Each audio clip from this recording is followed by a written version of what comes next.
So, Dr. Fishbach, nice to see you. Thanks for joining me today. Really appreciate you being on the show. Thanks for inviting me. So nice to be here today. Yeah, it's my pleasure. And where are you right now? Where's your I, location? I'm at the University of Chicago, in the south side of Chicago. Burr. Sounds cold. Yeah, not too bad. I'm used to it by I'm now. But revealing myself as a Southern California transplant from upstate New York. So anything Chicago and to the east of Chicago is Burrland. yeah, you see, the problem is that once you move to California, you can't move back. You can't. It is a Uh, problem. No matter how much they tax us out here, we're stuck because of the weather. So you're at the University of Chicago. You are a psychologist. You got a new book called Get It Done. So how would you characterize your specialization? so Behavioral science? I mean, what's the category? Yes, I would say behavioral science. It depends on how specific you want to be. The general category is behavioral science. Within that, I am a psychologist. Within that, I am a social psychologist. And if you want to be quite specific, then I am a motivation scientist. Yeah, okay. So behavioral science is looking at people's actions, behaviors, and then try to trace to the field of psychology what's behind those actions, behaviors, and then you want to look at the motivation, which is behind the psychology, which is behind the actions, behaviors, something like that, right? Yes, I'm trying to understand how to motivate people and how people motivate themselves. Wow. Have you figured it out? Because I'm pretty curious. I figure out some things. There's still a lot of things to learn, but I figured out some. So happy to tell you. Yeah. Well, before we get into the kind of the meat and potatoes of your behavioral work, I'd love to learn a little bit more about yourself. Like, what were your motivations for getting into the field of psychology? Where were you from? What was your background? What were your influences? What were your parents like? Help us Oh understand. gosh, that's many I questions. know it So. all wrapped into kind of like a life story. Give us a short life story. I grew up in Israel. I grew up in a very small community, what is called a kibbutz, a small socialist community where everybody was working together. The pay was equal. We actually didn't have money, as we didn't use money as I was growing up. Wow. So Was it a commune? yes, it was what you Okay. would call a commune. Yeah, I Yeah. remember reading about those when I was younger. I thought it was fascinating. Yes, so this is where I grew up, and then I uh, went to the army like any other Israeli or any other Israeli my generation. Right. And then I left my small community and went to study at Tel Aviv University. And psychology just sounded interesting. I had no idea what it meant. I had no idea that you can make a career doing research in psychology. But you get your BA, and then you figure out that you can get a master degree, and then Right. And suddenly you're in a doctorate. yeah, exactly. And then suddenly you realize, oh, that could be a job. So it Interesting. really was kind of incidental. It's kind of life took me That's wherever fascinating. life, takes you. Now that you've had plenty of time to reflect on this, how do you think growing up in a commune shaped your the way you view the world today? I mean, you said basically everyone was equal. There was no meritocracy. There was no money. How did that shape your mind? And what kind of beliefs did it lead to? And what was the behavioral psychology of Yes, Dr. Fishbach from the commune experience? very much. I grew up in a place where everybody started in an equal position. And then my field of study is the study of how the situation shapes you, how the opportunities that you are getting in life, the doors that open for you, the people that are around you really allow you to do things and allow Right. you to grow and thrive. And so I was part of an experiment in let's give everybody the same opportunity. It's never really the same, but at least thriving toward it, trying to let everybody do what they can do, everybody grow into the person that they can be. definitely inspired me to try out things to see where what I can do that I do well. And it turned out that I think I'm a pretty decent researcher. Yeah, that's fascinating. I think a lot of people have misperceptions that what you would call a socialistic, micro society could promote, you know, expansion of human potential. Most people in the West think it's really kind of the opposite, like control and suppression of human potential. I find that fascinating. Yeah, I agree. I mean, We where's the ever, yeah. motivation come in if there's no striving for? I guess it's all internal motivation. There, Um, so our perception of communism on the West is really something that kills the motivation, because no matter how hard you work, by the end of the day everybody is equal, and you don't control your lives. That was not my experience. hmm, There was a lot of things that you could do to decide on your life, to decide on where your passion is, what you want to do. And also, as I grew up, by age 18, I left, and it was really up to me to find a job, to pay my college tuition, hmm. to do things in my life. So there was a lot of like learning from an early age that everybody can do whatever they want, which is probably much exaggerated version of what actually happens in life, but at least this is what I've been taught. Okay. Right. And then being out there in the world with one mind, two hands, two legs, and you kind of do the work, and find what you do well. So when it comes to let's kind of dive into motivation. What is the root of motivation? Like what? How would you characterize the concept of motivation to begin with? Good question. So motivation is really a force. Okay, motivation is what gets you going. It starts usually with some destination somewhere that you want to go. Okay, you want to save money, you want to have a career, you want to be in a better health, or whatever, and you need motivation in order to get yourself there. Okay, to define this destination is the force that gets you going. And so it's really a very basic human function. Hmm. How does motivation relate to willpower? It's very similar. Mm, Willpower is willpower is motivation in the sense that it's often what we need in order to do anything. We often use the concept of willpower to describe overcoming some obstacles. So, hmm. in the context of self control, there is some temptation, there is some barrier, there is any sort of obstacle that, in order to overcome it, you need willpower. So, I It's would say, interesting. I'm sorry, because what you yeah. just brought up to me is like we use willpower as kind of like a to overcome a negative motivation, right? Whereas motivation itself is used to achieve or to fuel up a positive goal or a aspirational goal. Exactly. I was about to give the example that if you are trying to learn how to play basketball, you have the motivation to get the ball in the basket. Okay, you are not tempted to get the ball anywhere else. Okay, you want it to Hmm. get it in the basket. Where you need willpower is when you are tired, or you just got negative feedback, and you need to get yourself to do it despite something in you that says maybe I should give up. Hmm. Does motivation come from the head or from the heart?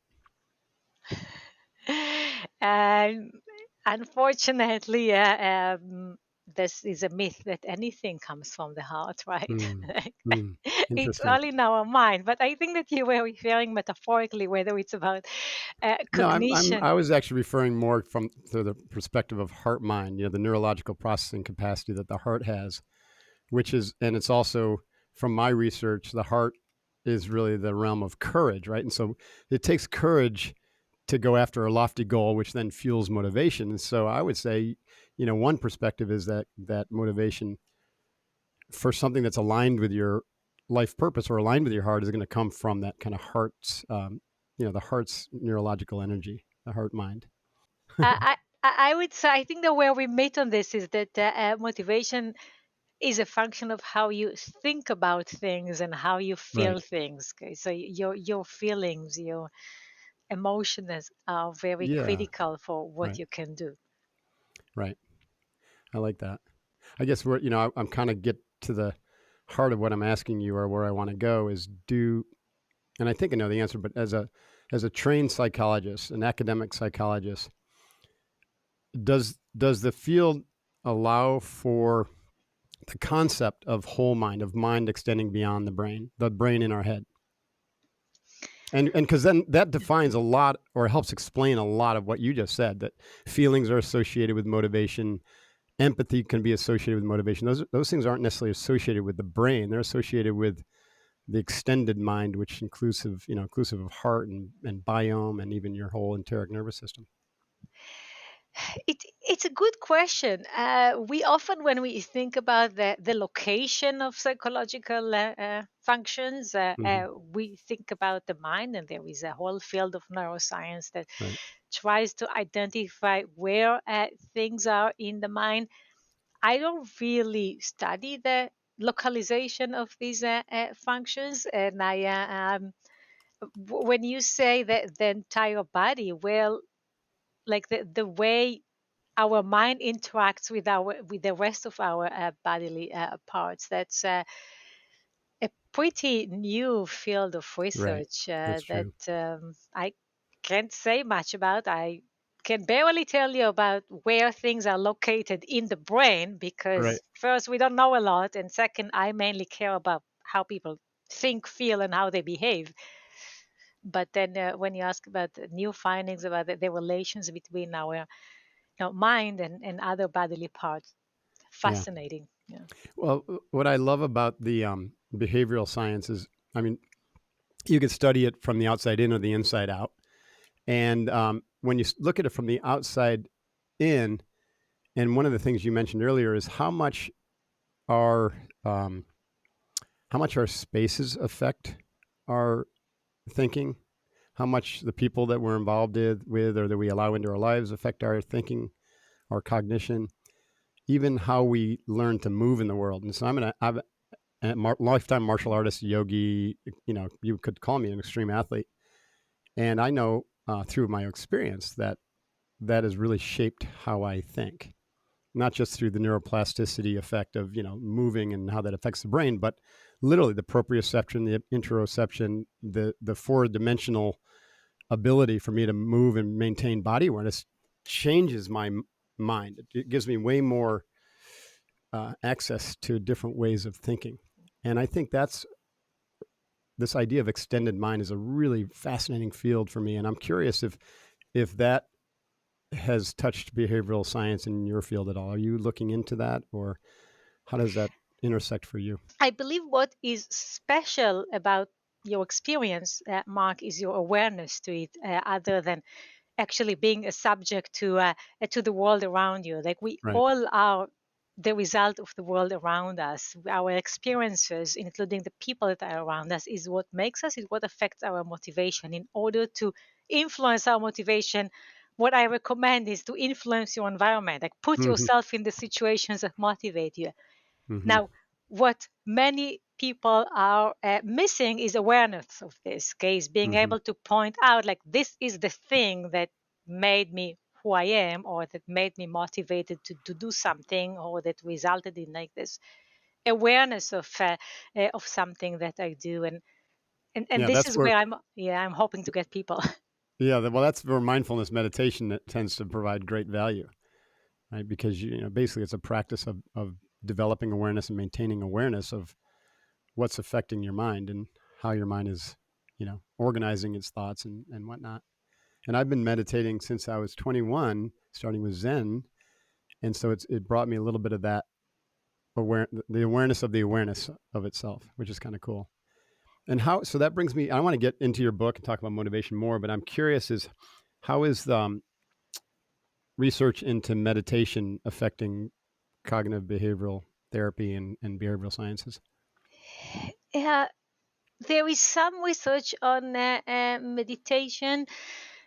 Um, I often think about it as complementing the work that we do. Hmm. We are trying to work or trying to identify much simpler, easier, uh, big scale interventions. And what I mean by that is that one way to change yourself is to really get into any kind of meditation or therapy or get into a journey of fully understand yourself and investing some years of your life, maybe your entire life, in this journey of understanding who I am and why I do the things that I do and how do I change it.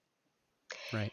What behavioral science is often curious about is all these like small things that we can do that if you do this, it might change what you do in the next month, and then you need to think about other interventions, and you can really get many people to change their behavior using these much quicker strategies that don't require you to dedicate your life to Hmm. self-awareness Hmm. and change. And so there must be some desired synergy between here are all the solutions, all the things that I can incorporate in my life and I can get an immediate effect. And then I need to use more things and I constantly need to be Hmm. aware of what can be changed. And then there is what you describe, which is I'm going to take the journey into really understand myself. Hmm. It's something that is going to take many years. Yeah.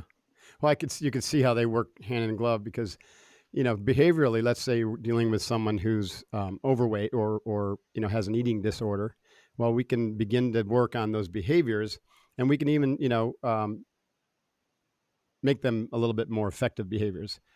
But it's going to take a lot of introspection to get to the root of why that disorder exists to begin with, which is the work of meditation, contemplation, depth therapy. So I can see how they would work hand in glove in that regard. And I imagine that would accelerate the process, or maybe make the behavioral work stick a little bit better.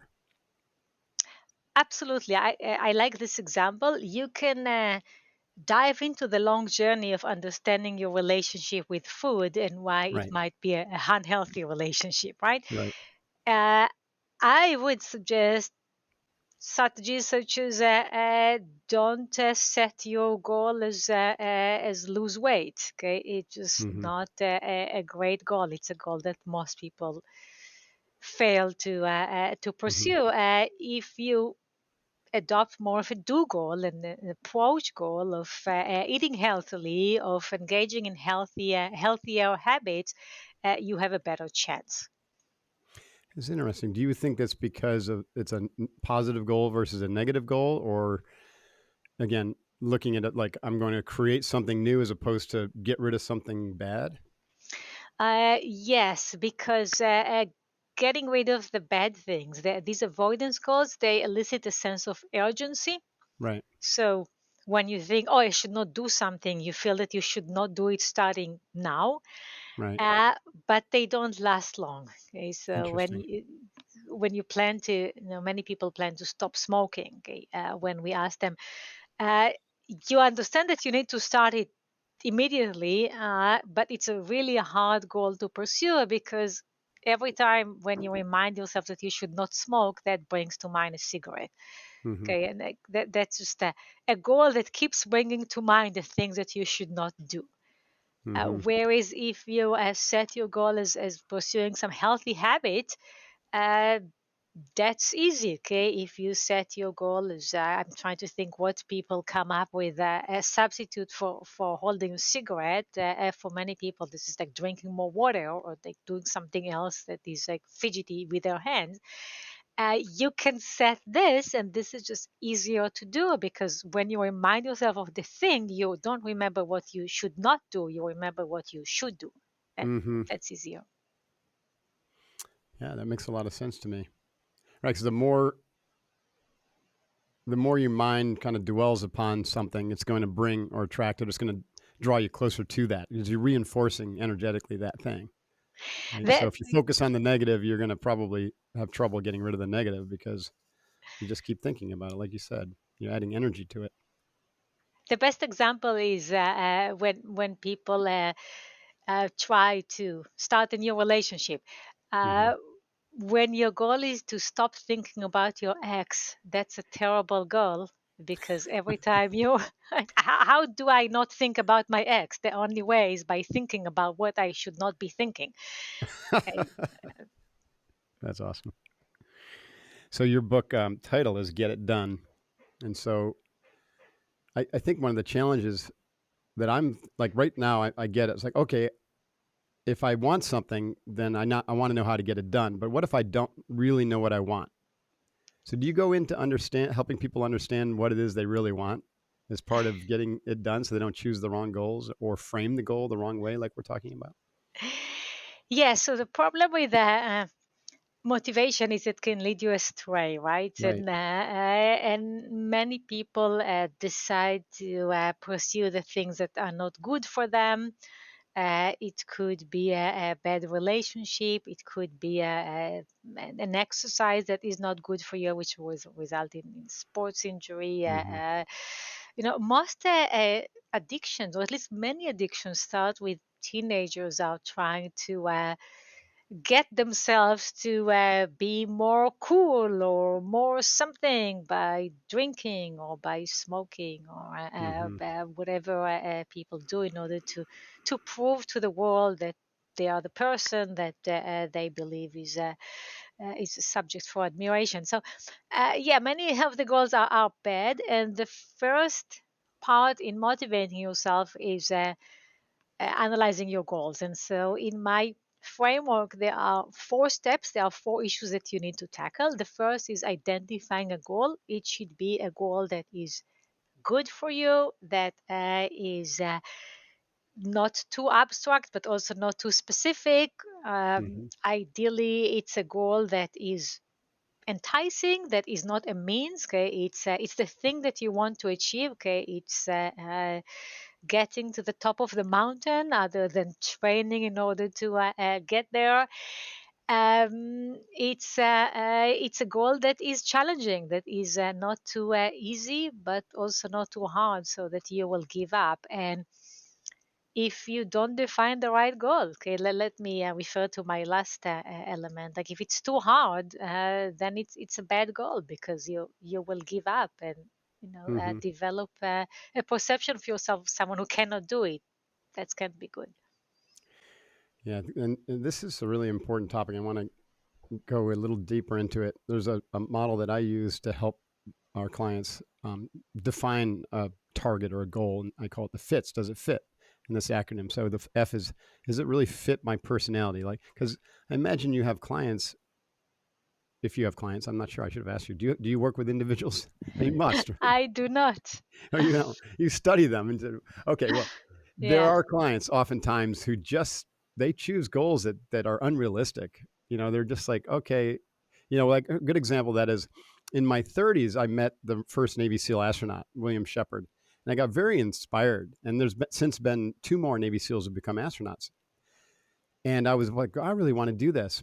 But it was an unrealistic goal at the time because I had an undergraduate degree in economics and a master's in business. And so, I would have had to go back to zero and start all over with my education and, get a doctorate. And so I kind of looked at that and I said, I don't know if that's realistic. So does it fit? The other is how important is it to you? And I think you alluded to that. Like it's got to be really important because you can't chase more than a couple things at a time, probably. And I want to come back to that. And then the third one is this is critical is the timing right? Yeah. Because sometimes the goal, has passed me by, like in the case of my astronaut example, or maybe I'm too early in the case of an entrepreneur who's leveraging some new technology which isn't quite ready yet. And then the last one is unique. Is it simple enough that you can really really wrap your head around it and also encourage it, people to support you. Sometimes people veer toward complexity and they make their goals too complicated. But ask you about your kind of that probably dovetails with some of the things you were thinking. I wanted to share that because I don't know if I've ever shared that to the listeners here. But where does timing and simplicity fit into the goal process? From your perspective, Yes, and so now I mentioned that the first element is how you choose the goal and don't make it too challenging because you right? will be discouraged or like a bad fit. Then the second element is monitoring progress and learning from negative feedback and knowing where you stand. So setting a goal that you cannot really tell me how are you doing on this goal, that's not going to work. You need to be able to say this is how much I've You done got to be this able to goal. measure it. You mean, or Yeah, yeah? measure it, evaluate. Like it doesn't need to be a particular way of measuring it, but you need to, maybe your emotions tell you whether you're doing well or not. Mm-hmm. There need to be Mm-hmm. some feedback. Okay, it could be a Mm-hmm. number, it could be the way you feel about the thing. But you raised the third element, which is what about everything else? And I think that many times when you talk to people about their goals, what you find out is that it just doesn't fit with everything else that I set Mm-hmm. for myself. Okay, so Mm-hmm. you can't decide to save much more money and also buy a car, okay, or lose weight and also start a baking class. Like if you decide to start a family where like something will have to give, okay, like somehow you need to have healthy relationships with your goals so that they don't contradict each other, because it's easy to get into this spiral of doing things that don't fit with each other, okay, that I Mm-hmm. keep undoing what I did with the next thing that I'm going to do. Uh, and I think that this is what you refer to. Is this the right time in my life? Right. Means, are everything else that is on my plate, are those things fit with the things that I want to do? And maybe they are. Okay, maybe I'm in a Mm-hmm. place where my relationship fits my goal and my other goals is totally in alignment. And many people, when they study for a profession, they can put everything else on hold and say, I will concentrate on that. I don't need to do other things at the moment. And then that works. But Mm-hmm. juggling goals is probably the curse of our modern lives, and Right. something that we should really be able to do better. Well, we often take on too much at one time, and I think probably seems to me one of the most important aspects of motivation is deciding what not to do, as to free up space for what you should be doing or really want to do. I guess. Yeah, my my students and I, we often refer to this as the problem with the buffets. So when you go to a buffet, you often don't like the meal, and the reason you don't like the meal is because you just put too many things on your plate and they don't go well together, right? Like Right. it's really just not the right combination. But you're Right. in front of buffet. How can you say no to anything there? So maybe think about your goals as a smart meal. Okay, you will enjoy it more if you have few of them and if they actually fit with each other than if you just say to everything, "Bring it on." That's true. I think it's fascinating that metaphor. Is I agree. Life is a buffet. Like it's just an enormous, cornucopia of opportunity, but not everyone experiences it that way. And so I think that again, back to this idea of motivation. If someone doesn't have an abundance view and is actually more of a scarcity view, then how do we get them to move toward the cornucopia, but make good decisions within that kind of new mindset? One thing that I suggest in the book is to draw your goal system. And your goal system has your main goals in life at the top, okay? And it's for most people involves something about their health, okay? Something Hmm. about their social connections, something about their career development, okay? So I don't know you very well yet.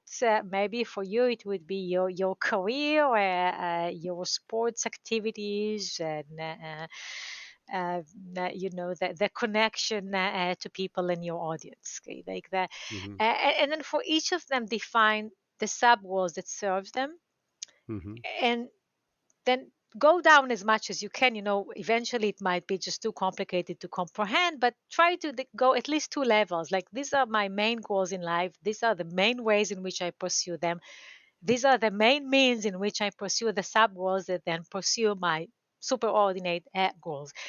And once you created this pyramid like of shape, try to think about the connections, try to think about which activities or means allow you to achieve more than one goal. Okay. Mm-hmm. uh, Maybe you can find a job that also satisfies your desire for personal connection because you work with people that you want to be with. Maybe you walk to the office or bike as a means of exercising, and you get Mm-hmm. your workout by doing something that also serves your work. Maybe you start jogging because it's a cheap way of getting exercise, and so you serve your financial and your uh, exercising goals. These multi-final means, they are useful. Okay, they allow you to achieve more things. Okay, I refer Mm-hmm. to this as feeding two birds with one scone. So They're like a habit stacking.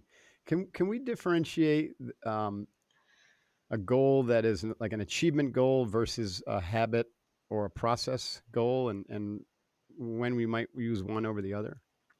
yes, habits are the potential goals that we pursue without paying much attention. It's kind of automatic. Okay, it's like what you do when you don't need to think, you don't need to analyze, you don't need to pay much attention to it.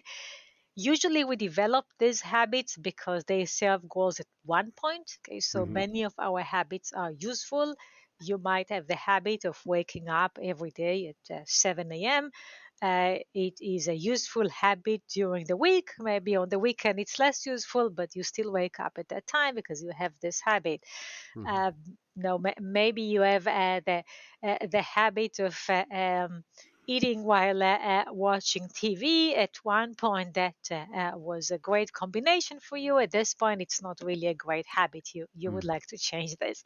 Mm-hmm. Uh, Goals are the things that at this point we hope will become habit at one point. So Mm-hmm. we still need to work on this. It doesn't happen by itself, but maybe if we develop a way of doing it that fits with us, that feels good, then eventually it will become less of something that I need to get myself to do and more of a something that kinds of happen. Many times, many goals will be somewhat habitual, but never quite. Exercising is a great one. Most people say that they can exercise out of habit. Okay, so I usually exercise maybe every morning or every evening, but it's too easy to stop exercising. It's too easy to let go of the habit. So this is the Mm-hmm. kind of a habit that I constantly need to work on, to bring back to my life, to make sure that this is a goal that I'm pursuing. Half Mm-hmm. of the new year, maybe half of the new year's resolutions, maybe a bit more than half, are about exercising and health behaviors. So Mm-hmm. still working on it. Yeah. The other thing that I've often kind of thought about in relation to goals and how I set them for myself is this notion of a goal that's going to help me become a type of person versus a goal that helps me do a certain thing. So being goal versus doing goal. And I like the idea of let's say my being goal is to be the most ideal version of myself possible, physically, mentally, emotionally, spiritually. Then the habits that I develop are what support that goal. And the day in and day out doing of those habits lead me ever closer and closer to that ideal version of myself. For some people, it's just not concrete enough, even though it works for me because I have a strong discipline for the habituation. And I think that that's kind of my point here is that do we work on the habituation and the discipline first, or do we work on the goal itself?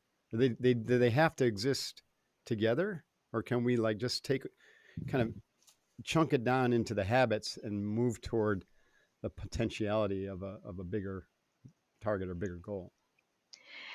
Well, you brought identity into the mix, and identity is important. Okay, many of the things that we do, many of the goals that we choose are because it is part of who I am. Okay, when the goal is related to who I am, people are much more likely to persist. And so, we find in our studies that people tend to think of some actions as more revealing of who they are. Okay, and Mm-hmm. in particular, beginning and end actions tend to resonate more with my identity. So now I Mm-hmm. tend to start something thinking about who I am and how much it fits with it, and end something thinking this way in the middle. It's where Interesting. we sometimes hide from ourselves. uh, so this is for identity, and then how much we can count on our habits. Everything that we do well, and we all do certain things well without paying much attention to it. Well, this is a habit, and this might Mm-hmm. be a good habit to the extent that we all want to improve, and I believe that we all want to improve. Then there are certain things that are not quite habitual to us that Mm-hmm. we need to work on. That Mm-hmm. in the situation that we are going to create for ourselves, they will become more habitual, and we will be a better version of ourselves. Mm. Yeah, that makes sense. And what is the role of others in effective achievement or getting things done? So, Thanks for asking. This is my last fourth element in my book, the support of others. We rarely do anything great by ourselves, mm-hmm. and so if you want to achieve something big, you need to do it with others, and that could be starting a family with one person, or building a company with a few people on my team, or things that we do as a state, or as a city, or as a nation. Like that, we are doing big things together. Okay, we need a group, and a lot of the research is looking how to help people when they work with other people do it well. Okay, so that Mm-hmm. we don't procrastinate because other people can pick up the slack. Okay, or Mm-hmm. that we divide the labor in a way that makes sense. Okay, that when you walk, I rest, and then when you stop, I step in and walk. So this is one way to think about the support of others, how we do things with other people. Then the other way is how others influence our goals. What kind of role models actually work? One thing that I can mention, that I would like to mention, is that role models that are effective are usually people that want you to do well, as Mm-hmm. opposed to overachievers. Mm-hmm. Seeing a successful athlete on TV is not going to get me to the gym. The fact that my husband cares a lot about me exercising, that is motivating me to exercise. Mm-hmm. It's like the difference between a role model and a good coach. Exactly. Yeah, or a mentor. Exactly. Yeah. Yeah, many parents encourage their children to do well in their career, to do well in their studies, even though the parent has very slight clue about what is it that their child is even doing. Okay, but they Right. are they want this person to be successful, and knowing that there are people out there that want you to succeed is Mm-hmm. motivating. A coach does even more than that, of course. Do you have any advice for someone who maybe has either an individual or a group in their life that doesn't have their best interests for the achievement of their goal? Because I get that question a lot. Like, there's someone in my organization who's very toxic, or there's, my parents don't support me, or my husband or wife don't support me, and so it's a really tricky situation, especially if that person is firmly embedded in someone's life. Yeah, I get this question too, and I totally understand the people that bring this question to you, because how can you do anything when the people around you look at you and say, "Oh, that's foolish"? Right. Okay, how can you save when you're in a family where no one is on board with that goal? Like, how can you excel in your new startup when the people around you think that you have no chance?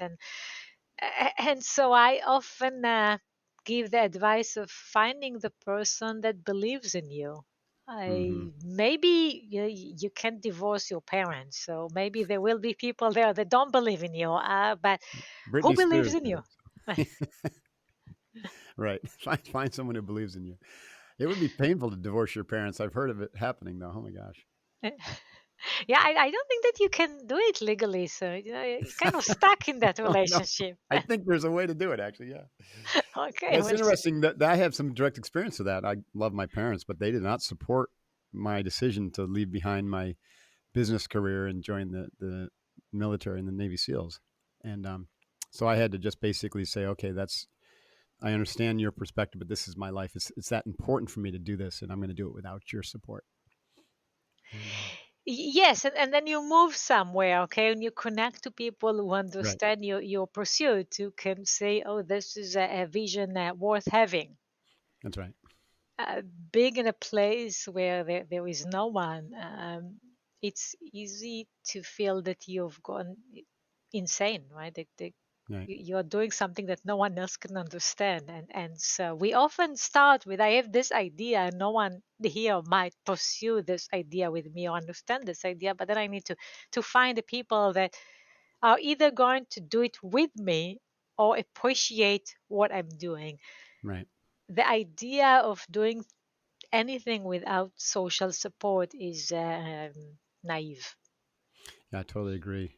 Every year we run a 6 week performance challenge in January because we recognize that people just need this kind of they need a coach, and so we have a coach, and they need a group of people doing the same thing, and we're going to provide positive support, and we have like a 90 something percent success rate in getting everyone through that 6 week, which includes cleaner eating, and includes exercise, and includes some mindset things, and it's a very, very powerful way to start the year. But I think the support is the main thing.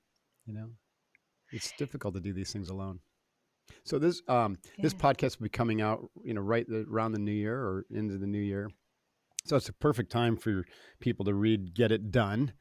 Um, what do you have to say to someone who's embarking on New Year's resolutions and knowing that most resolutions fall by the wayside within 2 to 3 weeks, Yeah, statistically?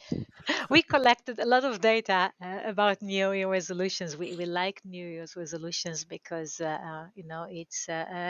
it's January 1st, and people are thinking about what do they want to achieve this year. And I mentioned about half of the people are thinking about health related resolutions. Then we have about 20% or so that are thinking about financial type of resolutions. So, Hmm.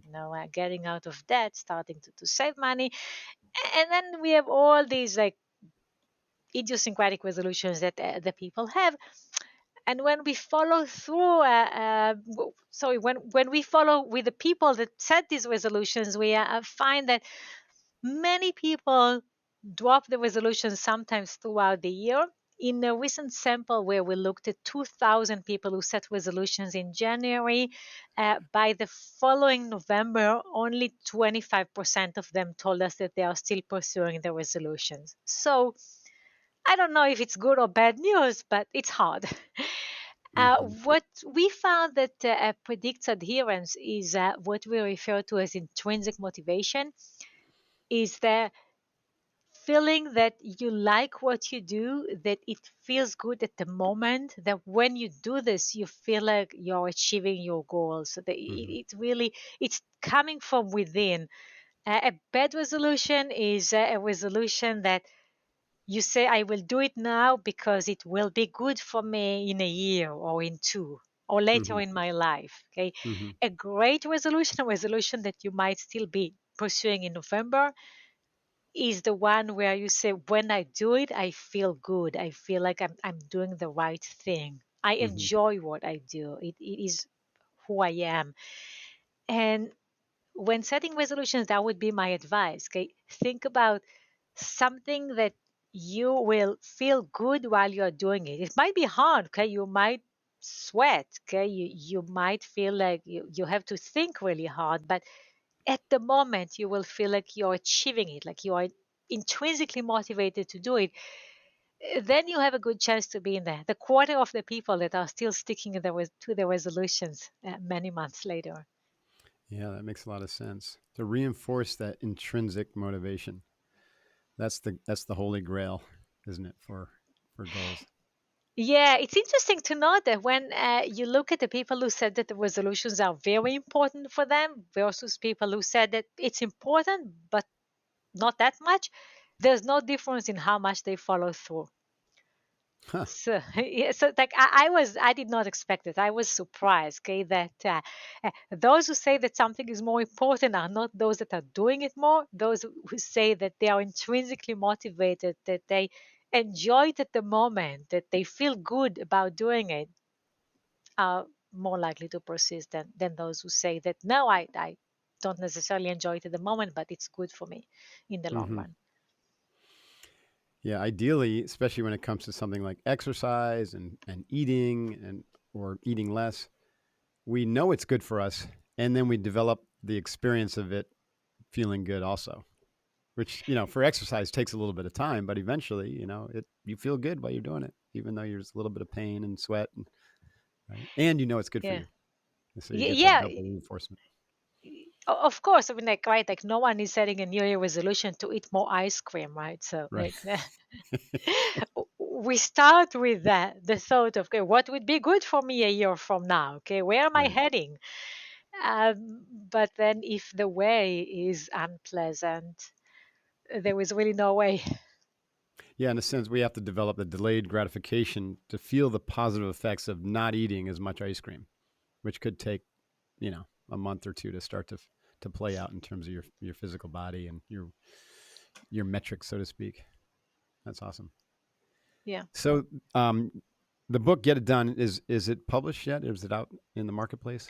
It depends on when this podcast is coming out. Okay, so it's right around. I'm recording this in mid December. So when does it actually due out or due to hit the street? Yeah, so the book is coming out in January 4th. I am Okay. super excited. Hmm. It's been in the making for a few years, and Hmm. I can't wait to see it out. Yeah, no kidding. It's going to be outstanding contribution. I think that first the timing is perfect. Um, People are so kind of lost with all the messaging that they're getting today. With negativity or the consumerism or the perfectionism that they're seeing on social media. So they just need good guidance, and you break it down in a very simple way. So I think it's going to help a lot of people. So good job, and thank you very much. Where can people learn? So, do you have a website for the book launch or any pre-launch type things going on? Yes, and I hope the people will check out my website, which is basically my name, ayeletfishbach.com. Okay. I ayeletfishbach.com, Ayelet Fishbach, Fishbach.com. So that's where the book information is Yes. also? Okay. Awesome. Well, Dr. Fishbach, this has been really, really interesting and rewarding conversation for me. I hope it's been worthy on your end as well. I think a lot of people are very fascinated with this idea of motivation and goals and habits, and like you just can't get enough of it because it's so endemic to who we are as human beings, and our motivations and our behaviors and our beliefs and habituation from very young age. It all kind of comes into play, and so to kind of parse through that and to make better decisions about who we are and where we want to go in our life is really, really important. And it's a lifelong process, isn't it? We just can only get better and better at it. I don't think there's any there, right? There's no perfect goal setter out there that I'm aware of, right? I completely agree. It's a lifelong journey, and I hope to be part of people's journey next year. Yeah. Well, you will be.